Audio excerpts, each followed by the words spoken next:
The Zeltharian refugee fleet limped through the void, their once proud vessels now scarred and broken. Ambassador Kythera stood on the bridge of the lead ship, watching the tactical display with growing despair. Behind them, the crimson dots representing the Vrek swarm continued their relentless pursuit.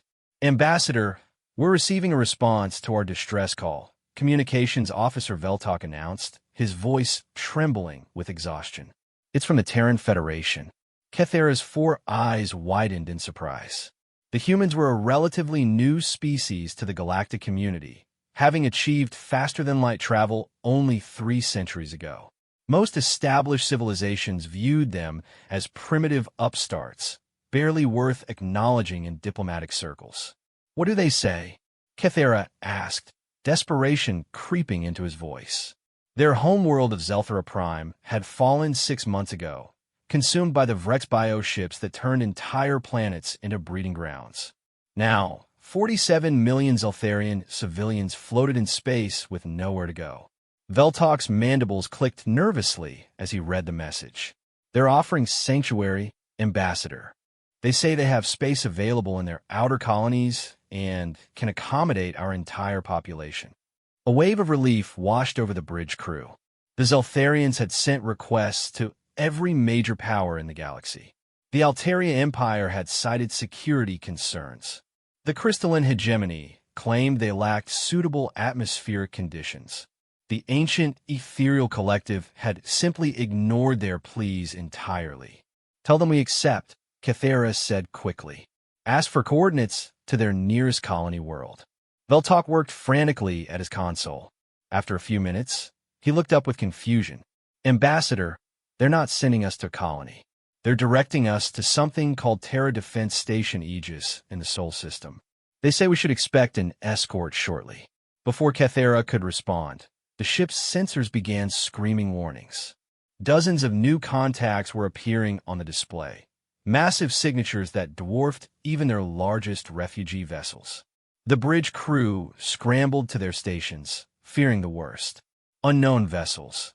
This is Admiral Sarah Chun of the Terra Navy aboard the TFS Retribution. You are now under our protection.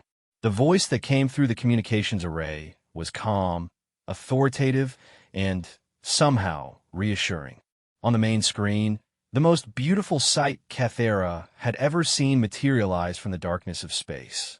The human warships were nothing like the elegant curves of Altarian vessels or the crystalline structures of the hegemony fleet. They were brutal, angular things that looked like they had been forged in the heart of a star and beaten into shape with cosmic hammers. The lead ship, presumably the Retribution, was 3 kilometers of armor plating and weapon batteries that seemed to bristle with barely contained violence. Ambassador Kythera of the Zeltharian refugees, I presume? Admiral Chen's voice continued. We've been monitoring your situation. The Vrex swarm is approximately 18 hours behind you. We'll escort you to safety, then deal with your pursuers. Kythera found his voice. Admiral Chun, we are deeply grateful for your assistance, but the Vrex swarm consists of over 200 bioships. Surely you don't intend to engage them with just your escort fleet. There was a pause, then something that sounded almost like laughter. Ambassador, this isn't an escort fleet. This is a patrol group. The actual fleet is waiting at Terra Defense Station Aegis. As they traveled toward the Sol system, Kythera learned more about their rescuers. The humans, it seemed, had a peculiar approach to the concept of shelter. When they offered protection, they didn't just mean a place to hide. They meant active, aggressive defense of those under their care. Your species fascinates me, Admiral, Kythera said during one of their communications. Most civilizations in the galaxy prefer to avoid conflict, yet you willingly engage the most dangerous threat known to space. Admiral Chen's image flickered on the screen, her weathered face serious. Ambassador, there's something you need to understand about humans. We've been fighting wars since we first picked up sticks and stones. It's not something we're proud of, but it's made us very, very good at it. The Vrex think they're the ultimate predators in the galaxy. They're about to learn they're wrong. As they approached the Sol system, Kythera began to understand what the Admiral meant. Terra Defense Station Aegis wasn't just a space station. It was a fortress that could have served as the capital of a small empire. It stretched for dozens of kilometers in every direction, bristling with weapon emplacements that could reduce planets to rubble. But it was what surrounded the station that truly took his breath away. The human fleet wasn't just impressive, it was overwhelming. Hundreds of warships hung in perfect formation, from sleek destroyers to massive dreadnoughts that looked capable of cracking moons in half. And at the center of it all, a ship so large it had to be seen to be believed. "That's the TFS Humanity's Wrath," Admiral Chun explained as they approached. Flagship of the Seoul Defense Fleet. 47 kilometers long, crew of 300,000, and enough firepower to sterilize a solar system. She'll be leading the response to your Vrex problem. Kythera stared at the massive vessel in awe. "You built this to defend one star system?" "We built this to defend everyone who asked for our help," came the reply. "Welcome to Terra Space, Ambassador. You and your people are safe now. The Vrex will learn what happens when they threaten anyone under human protection."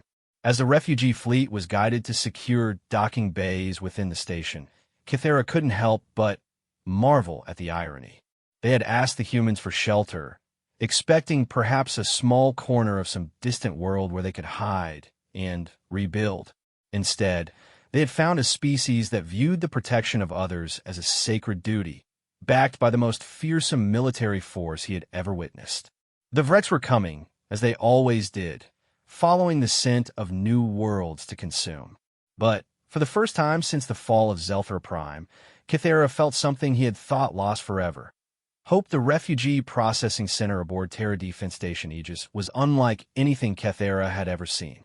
Instead of the cold, bureaucratic facilities he had expected, he found himself in a vast complex that seemed designed specifically for comfort and efficiency.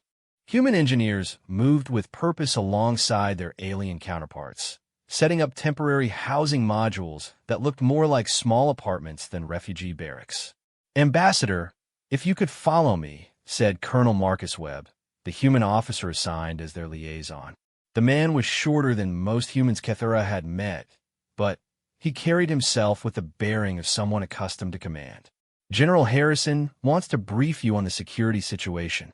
As they walked through the station's corridors, Kythera marveled at the sheer scale of the place. The humans had clearly built this facility with expansion in mind.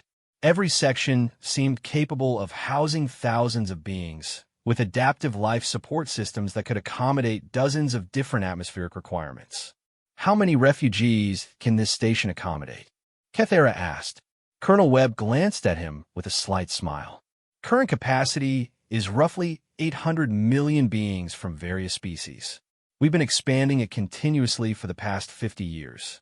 The current crisis has accelerated our construction timeline significantly." 800 million. The number staggered Kythera. His entire species numbered only 63 million before the Vrex attacks. The humans had built a single station capable of housing more refugees than existed in most star systems. The briefing room was filled with humans in military uniforms, their faces focused and professional. At the head of the table sat General Patricia Harrison, a woman whose silver hair and numerous service ribbons spoke of decades of experience. Her eyes were sharp and intelligent, studying the Zeltharian ambassador with keen interest. "Ambassador Kythera, welcome to Soul Space," General Harrison began without preamble. "I understand the Vrex swarm destroyed your homeworld and has been pursuing your people for 6 months. We're here to discuss how we're going to end that pursuit permanently." Kythera's translator struggled with some of the military terminology, but the meaning was clear. "General, with all respect, the Vrex swarm has consumed 17 star systems in the past 2 years. Their bioships are living creatures that can regenerate damage and adapt to new weapons. No single fleet has ever successfully defeated them in open combat." General Harrison exchanged glances with her staff officers.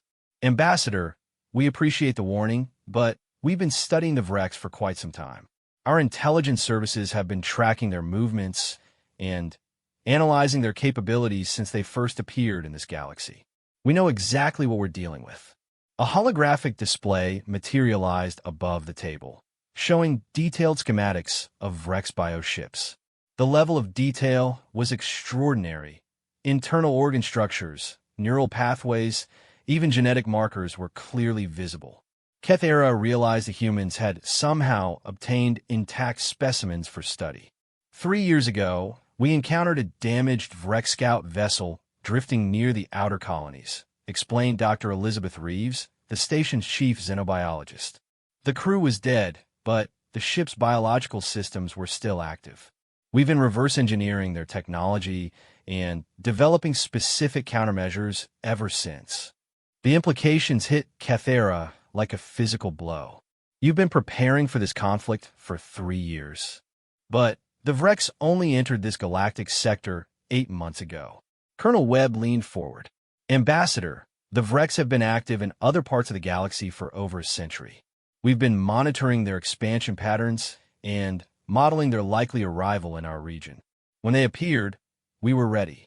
General Harrison gestured, and the display changed to show the current tactical situation. The Vrex swarm was indeed approaching, but the human response was staggering in its scope. Not only was the sole defense fleet moving to intercept, but additional forces were converging from throughout human space. The 3rd, 5th, and 7th fleets are currently en route to the intercept point, General Harrison explained. Combined strength is approximately 400 capital ships and 2,000 support vessels. The Vrex will encounter them in approximately 14 hours. Kethera's mandibles clicked in distress. General, I appreciate your confidence, but the Vrex learn from every engagement. They adapt their bioships to counter whatever weapons are used against them. Conventional fleet tactics have proven ineffective, which is why we're not using conventional tactics, came a new voice from the doorway. Admiral Chun entered the briefing room, followed by a man in the distinctive uniform of human military intelligence. Ambassador, I'd like you to meet Commander John Cross, head of the Terran Special Warfare Division. Commander Cross was unremarkable in appearance. Medium height, brown hair, the kind of face that would blend into any crowd. But his eyes held a coldness that reminded Kethera of the void between stars. When he spoke, his voice carried the quiet confidence of someone who had seen humanity's darkest capabilities and helped forge them into weapons. The Vrex rely on their ability to adapt and learn, Commander Cross began. Their bioships are essentially living computers, processing information and adjusting their responses in real time. It's an impressive system, but it has one critical weakness. It assumes their opponents will fight conventionally. The holographic display shifted again, showing what appeared to be a standard human destroyer. But as Kethera watched, the ship began to transform, its hull plates shifting and weapons reconfiguring themselves. We call them Mimic-class vessels, Commander Cross continued. Biomechanical hybrids that combine human engineering with captured Vrex biotechnology. They can change their signatures, their weapon systems, even their apparent size and mass. The Vrex won't be able to adapt because they won't know what they're fighting until it's too late. General Harrison stood, her expression grim but determined. Ambassador, your people asked us for shelter. In human culture, that creates a sacred obligation. Anyone who threatens those under our protection becomes our enemy. The Vrex chose to make themselves our enemy the moment they began hunting your people. Kethera felt a chill run through his exoskeleton. These humans weren't just offering sanctuary. They were preparing to wage war against one of the most dangerous forces in the galaxy, and they were doing it specifically to protect people they had never met before today. There's something else you should know, Admiral Chen added. This won't be the first time we've faced an existential threat. Humanity has a long history of standing against impossible odds. We've learned that sometimes the only way to ensure peace is to make war so terrible that our enemies never want to face us again. As the briefing concluded, Kethera was escorted to observe the fleet preparations. Through the massive viewing ports of the station, He could see human warships moving with precision and purpose. Supply vessels darted between the larger ships like worker insects, ensuring every vessel was armed and ready for combat. But what struck him most was the attitude of the human personnel. They weren't grim or afraid, despite facing an enemy that had consumed entire civilizations. Instead, they seemed almost eager, as if the approaching battle was just another problem to be solved with superior technology and tactics. "Your species is remarkable," Cathera told Colonel Webb as they watched the fleet formations. Most civilizations would seek to negotiate or find ways to avoid conflict. Colonel Webb turned to him with an expression that was both proud and slightly sad. "Ambassador, humans learned a long time ago that some enemies can't be reasoned with. When facing something that wants to destroy everything you care about, the only response is to destroy them first, and to do it so thoroughly that no one else ever makes the same mistake." In the distance, the first elements of the human fleet were already accelerating toward the intercept point. The Vreks were coming confident in their superiority and their history of conquest. They had no way of knowing they were about to encounter a species that had turned warfare into an art form, and who viewed the protection of the innocent as worth any sacrifice. The battle for the future of the galaxy was about to begin. The command center aboard Terra Defense Station Aegis buzzed with controlled tension as the human fleet closed distance with the Vrek swarm. Cathera stood beside General Harrison, watching dozens of tactical displays that showed the approaching confrontation from every conceivable angle. The sophistication of human military technology continued to astound him. "Vrek swarm detected on long-range sensors," announced Lieutenant Commander Sarah Park from her station. 237 bioships, arranged in their standard hunting formation. "They're moving at .8 light speed and maintaining course for our position." Admiral Chen's voice crackled through the communications array from the flagship Humanity's Wrath. "All units, this is actual. Exécutez formation Delta. Mimic vessels, begin signature randomization. Let's give our guests something to think about." On the main display, Cathera watched in fascination as the human fleet began what appeared to be a retreat. Ships scattered in different directions, their formations breaking apart as if in panic. Several vessels seemed to suffer mysterious engine failures, dropping out of faster-than-light travel and drifting helplessly in space. "Admiral, your fleet appears to be in disarray," Cathera observed, confused by what he was seeing. General Harrison smiled grimly. "Ambassador, what you're witnessing is 300 years of human tactical evolution. The Vreks expect their prey to either run or fight conventionally. We're giving them what they expect to see." Commander Cross appeared at the general's shoulder, his expression unreadable. "The Vreks bioships are highly intelligent, but they follow predictable behavior patterns. They'll split their forces to pursue what they perceive as easy targets, weakening their main formation. That's when we spring the trap." The Vreks' response was exactly as predicted.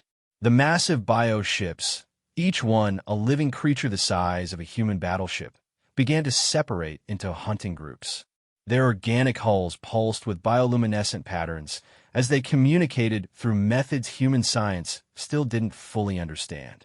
To them, the scattered human vessels represented nothing more than additional prey to be consumed before dealing with the main refugee fleet. "Phase 1 complete," reported Lieutenant Commander Park. "Vreks forces have split into 7 hunting groups. Largest concentration is 84 bioships pursuing what they believe is our main fleet element." Admiral Chen's voice carried a note of satisfaction. "Perfect. All units, initiate Phase 2. Show them what they're really fighting." What happened next defied everything Cathera thought he knew about space combat.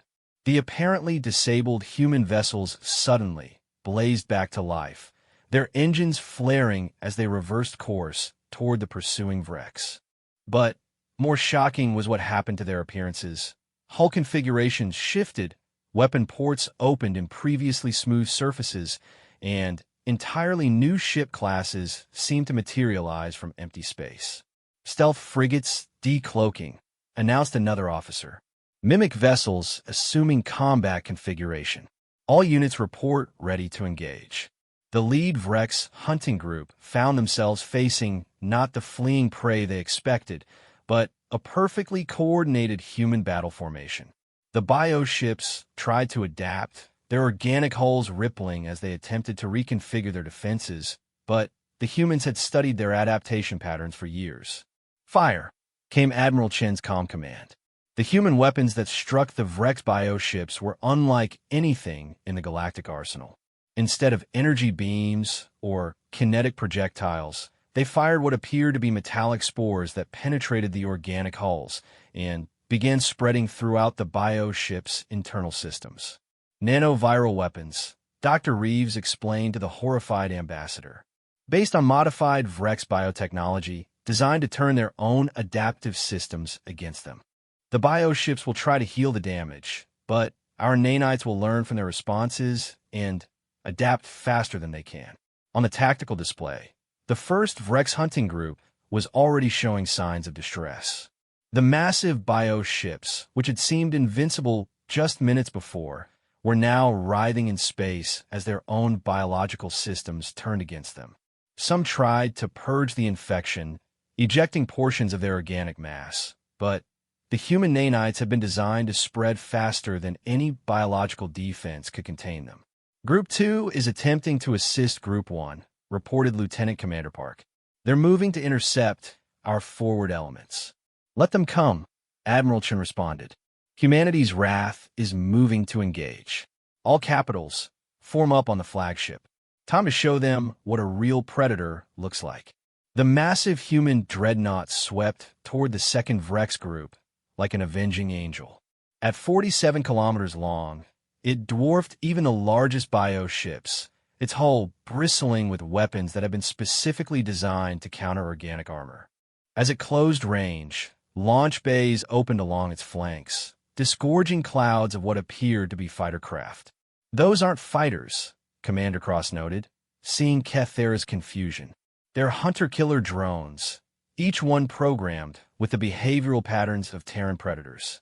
Sharks, wolves, eagles, we've taken the hunting instincts of our planet's most successful killers and turned them into weapons.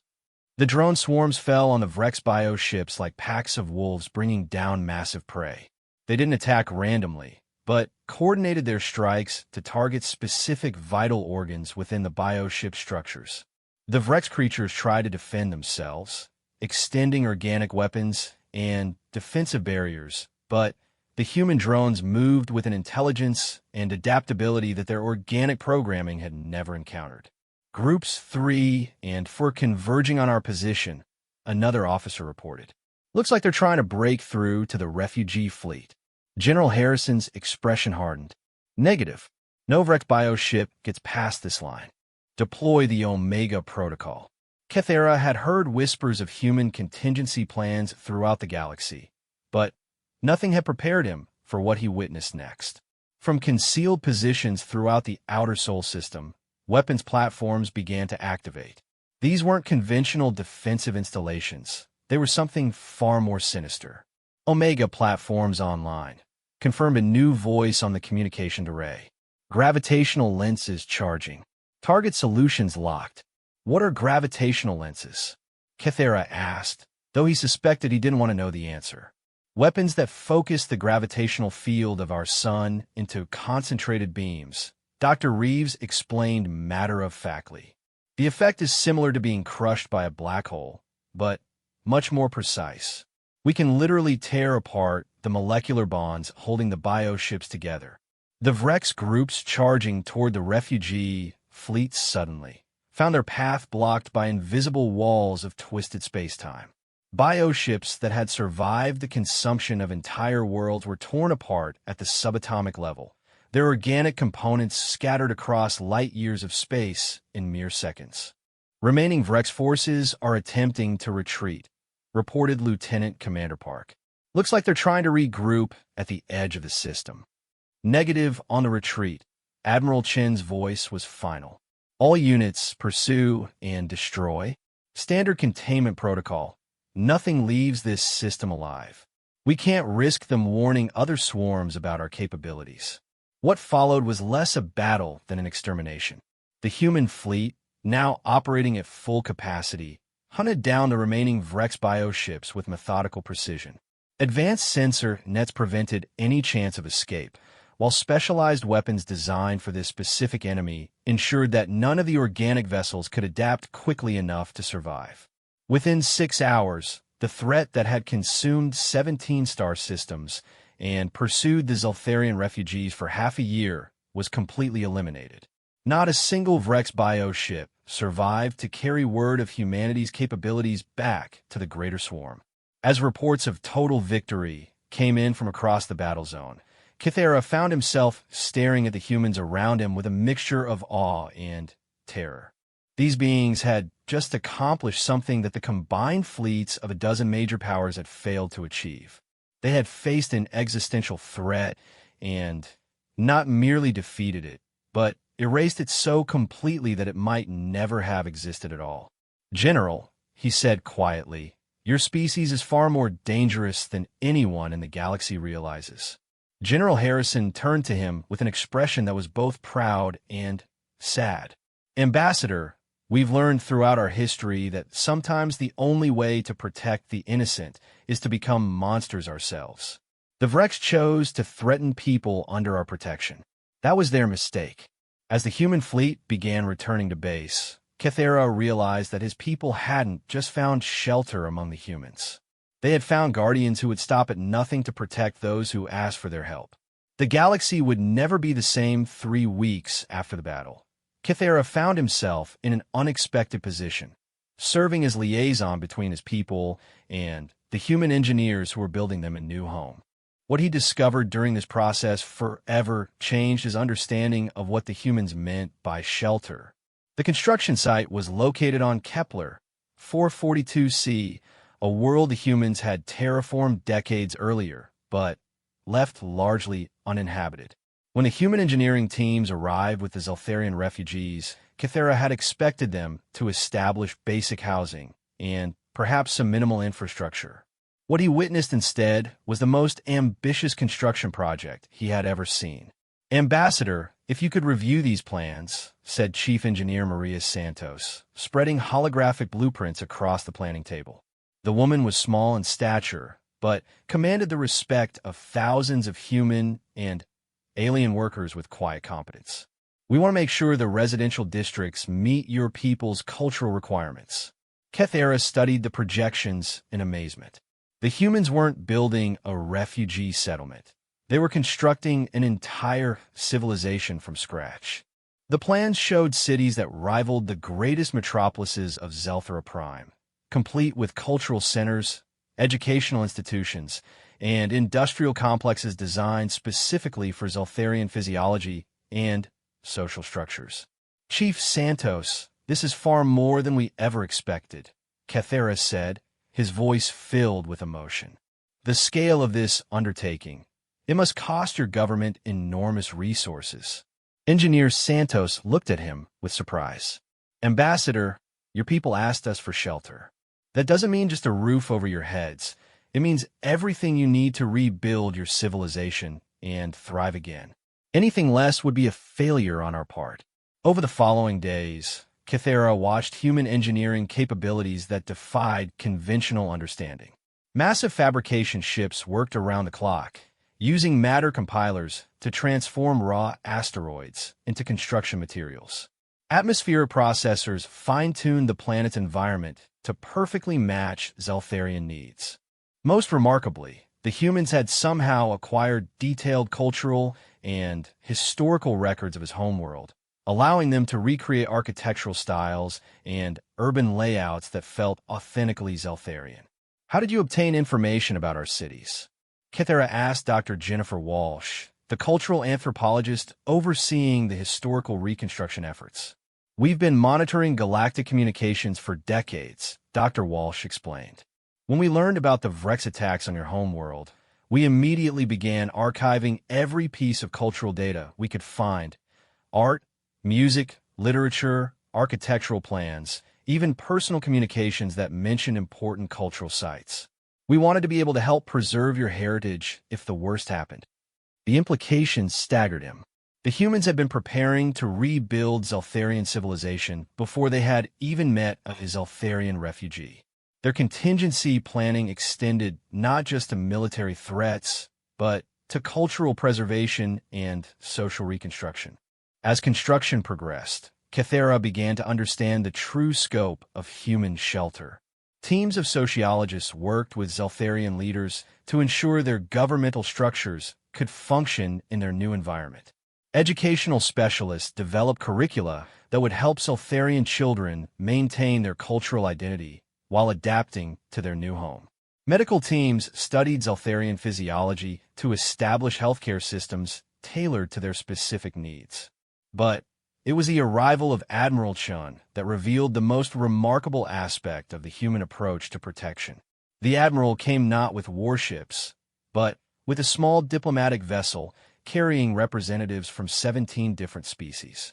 Ambassador Kithra, Admiral Chun said as they met in the temporary administrative center, "I'd like you to meet some friends. These are representatives from other species who have asked humanity for shelter over the past century." The assembled beings represented a cross-section of galactic civilization. The crystalline Vorthak, who had fled persecution by religious extremists. The aquatic Delpani, whose homeworld had been rendered uninhabitable by industrial disasters. The nocturnal Umbrals, who had been driven from their territory by resource wars. Each species had its own section of human space where they had been allowed to rebuild their civilizations under human protection. "We wanted you to know that you're not alone," said Keshtar, a Vorthak elder whose crystalline body chimed softly as she spoke. "The humans don't just offer temporary refuge. They help you build something better than what you lost." Velnai, a Delpani representative whose environmental suit allowed her to participate in the ground-based meeting, gestured with her primary manipulation appendages. "My people were dying when we came to human space 70 years ago. Now we have 3 thriving worlds and a fleet of our own ships. The humans taught us to be strong again." The revelation that humanity had been quietly sheltering refugee species for over a century fundamentally changed Cathera's perception of their rescuers. This wasn't an isolated act of charity or strategic alliance building. It was evidence of a systematic philosophy that viewed the protection of the vulnerable as a core responsibility of any advanced civilization. "Why?" Cathera asked Admiral Chun during a private moment. "Why does your species take on these burdens? Surely it would be easier to simply offer minimal assistance and let others solve their own problems." Admiral Chun was quiet for a long moment, watching human and Zeltharian children playing together in one of the completed residential districts. "Ambassador, humans have a concept called paying it forward. Throughout our history, we've been helped by others during our darkest moments. We believe we have a responsibility to do the same for those who need help today." She gestured toward the construction sites where the new Zeltharian capital was taking shape. "But there's more to it than that. Every species we've helped has contributed something unique to human civilization. The Vorthak taught us crystalline computing techniques that revolutionized our information systems. The Delpani shared aquatic engineering methods that allowed us to colonize ocean worlds. Each refugee population has made humanity stronger, wiser, and more capable." As the weeks passed, Cathera began to see evidence of this cultural exchange everywhere. Zeltharian biotechnology specialists were already working with human researchers to develop new medical treatments. Zeltharian artists were collaborating on architectural projects that blended human and alien aesthetics in beautiful new ways. Young Zeltharians were learning human languages while human children studied Zeltharian mathematics and philosophy. The new Zeltharian capital was nearly complete when Cathera received a communication that changed everything. The message came from the Altarian Empire, the same government that had refused to help the Zeltharian refugees months earlier. "Ambassador Kithura, this is Foreign Minister Kalerthes of the Altarian Empire. We have been monitoring your situation with great interest. We formally request an audience to discuss potential diplomatic relations between our peoples." Similar messages arrived from the crystalline hegemony, the ethereal collective, and a dozen other major powers who had ignored Zeltharian pleas for help. Suddenly, every government in the galaxy wanted to establish relations with a refugee population they had previously dismissed. "They're not interested in us," Kethera realized during a meeting with Admiral Chun. "They're interested in gaining access to human protection by association." "Very astute observation," Admiral Chun replied.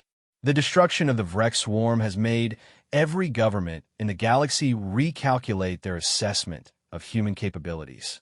They're beginning to understand that we're not the primitive upstarts they assumed us to be."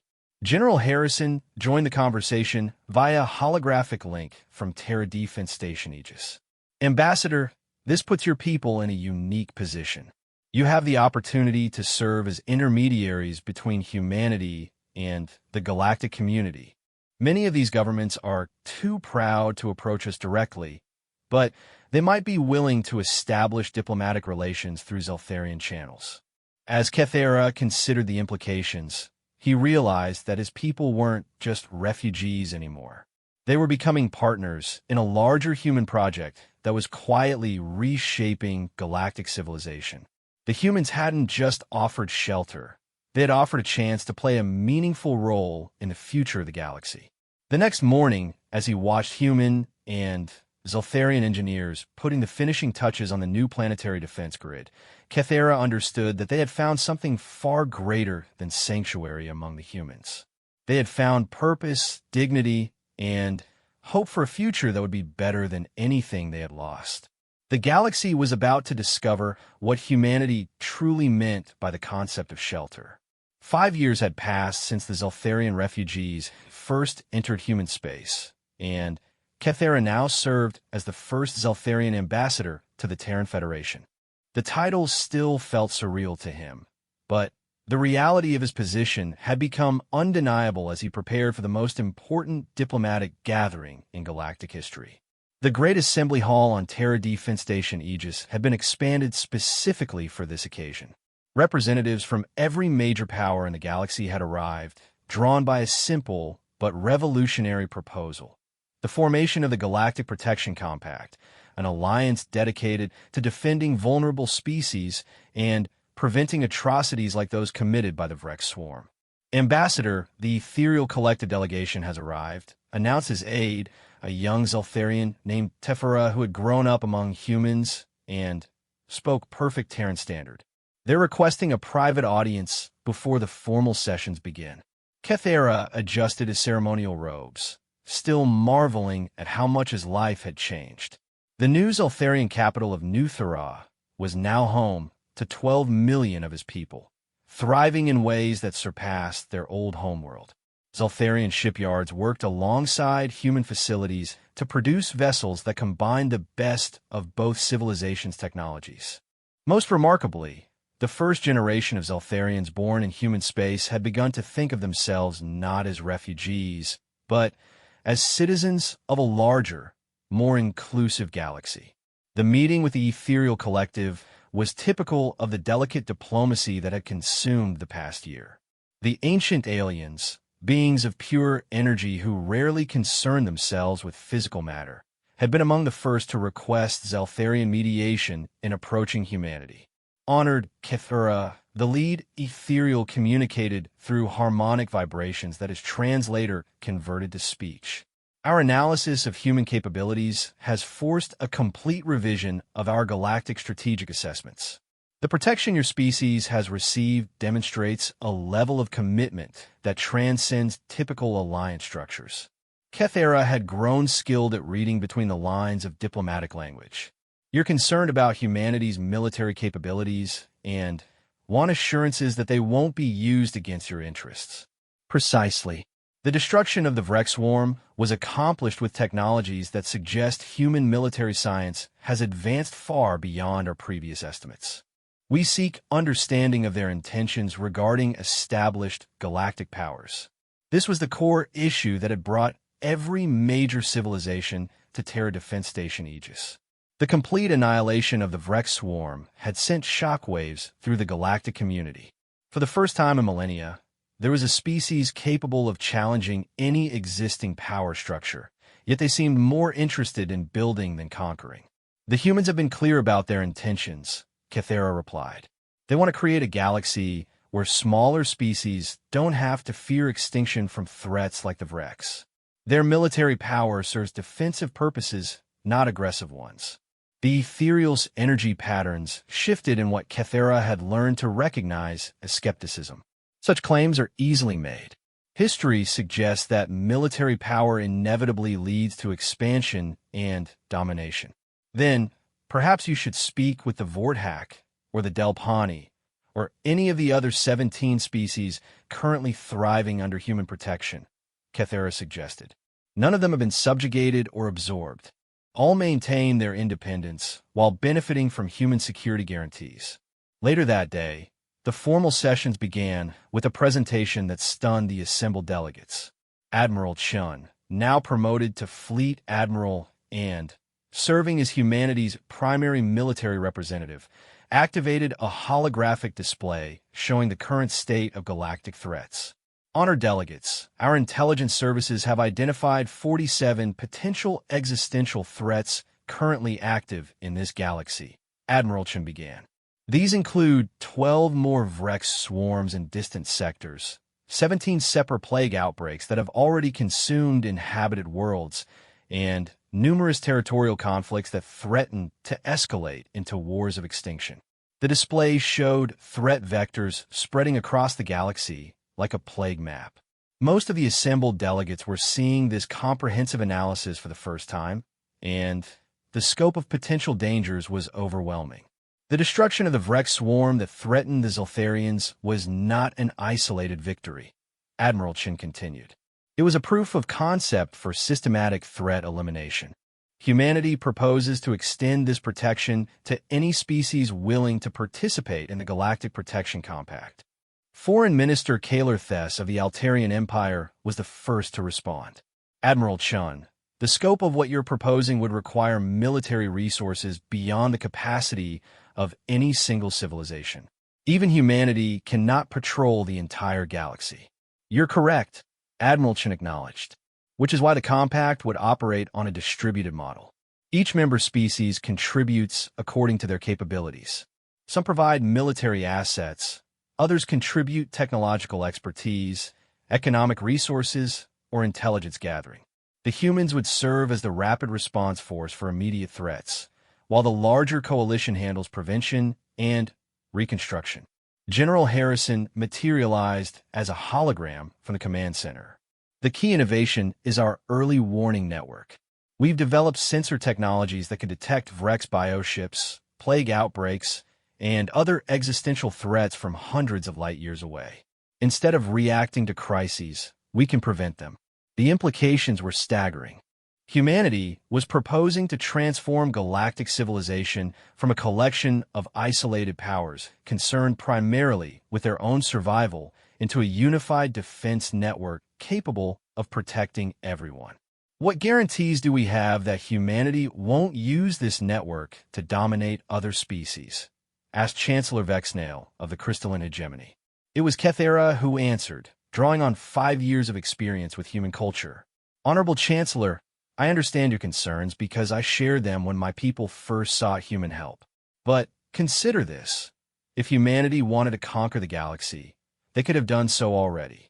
Instead, they've spent the past century quietly helping refugee populations rebuild their civilizations. Their actions demonstrate their intentions more clearly than any treaty language. Dr. Walsh, now serving as humanity's chief cultural liaison, stepped forward to address the assembly. Delegates, human psychology may be difficult for other species to understand, but our core drives are relatively simple. We protect our families, our communities, and those who ask for our help. The Galactic Protection Compact would formalize a responsibility we already feel. The debate continued for 3 days, with representatives raising concerns about sovereignty, resource allocation, and command structures. But gradually a consensus began to emerge.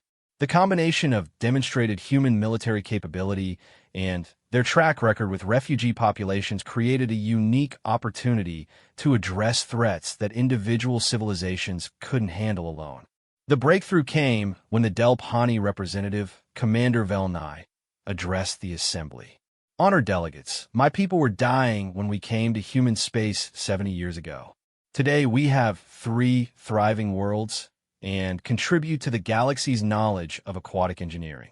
The humans didn't save us to control us. They saved us so we could grow strong again and help others. The compact represents the same philosophy on a galactic scale. One by one, the major powers agreed to preliminary participation in the compact. The Ethereal Collective would contribute their advanced sensor technologies. The Altarian Empire offered their extensive diplomatic networks. The Crystalline Hegemony provided their sophisticated computational systems. Even smaller species brought unique capabilities that strengthened the overall structure. As the formal signing ceremony concluded, Kythera found himself standing beside Admiral Chun, watching as representatives from 43 species committed to a new model of galactic cooperation. Admiral, do you really think this will work? Kythera asked. The galaxy has never seen anything like this level of cooperation. Admiral Chun smiled as she watched the delegates networking and forming the relationships that would make the compact functional. Ambassador, 5 years ago your people were refugees fleeing extinction. Today, you're helping to forge the future of galactic civilization. If that's not proof that cooperation can work, I don't know what is. 6 months later, the first joint compact fleet successfully intercepted and destroyed a wrecked swarm before it could reach an inhabited system.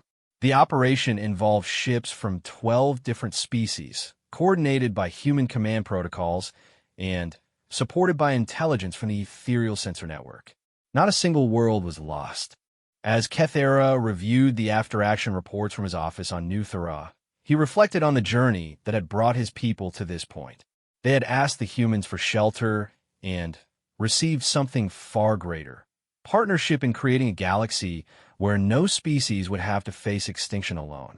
The humans had kept their promise in ways the Zeltharians could never have imagined. They had provided not just sanctuary, but the tools and support needed to rebuild Zeltharian civilization stronger than before. More importantly, they had shown that their concept of shelter extended to protecting the fundamental right of all species to exist and thrive. The Galactic Protection Compact represented the culmination of human philosophy on protection and cooperation. It wasn't just about military defense. It was about creating a civilization where diversity was strength, where the vulnerable were protected, and where no species had to face the darkness of space alone. As he prepared reports for the next compact assembly, Kythera smiled at the irony. His people had sought shelter from a terrible enemy and ended up helping to shelter the entire galaxy.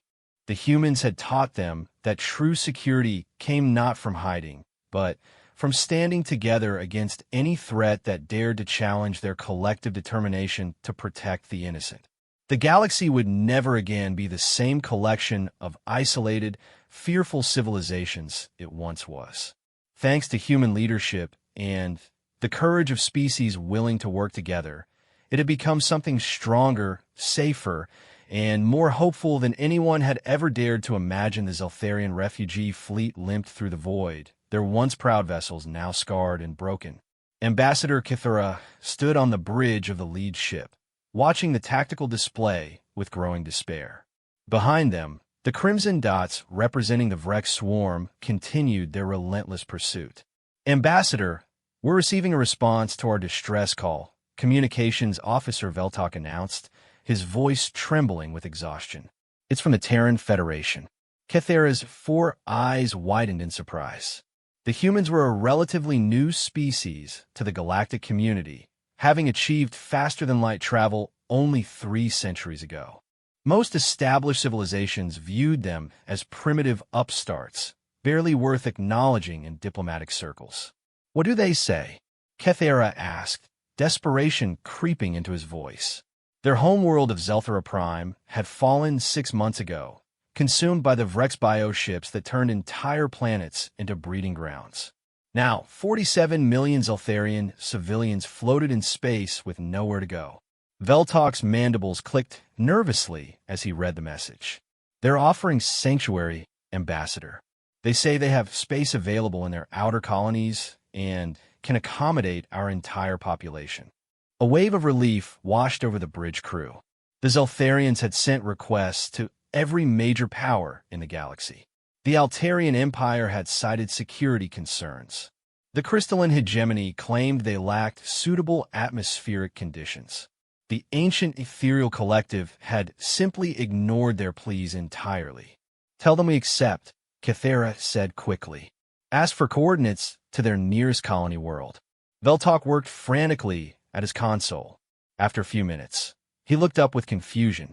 Ambassador, they're not sending us to a colony.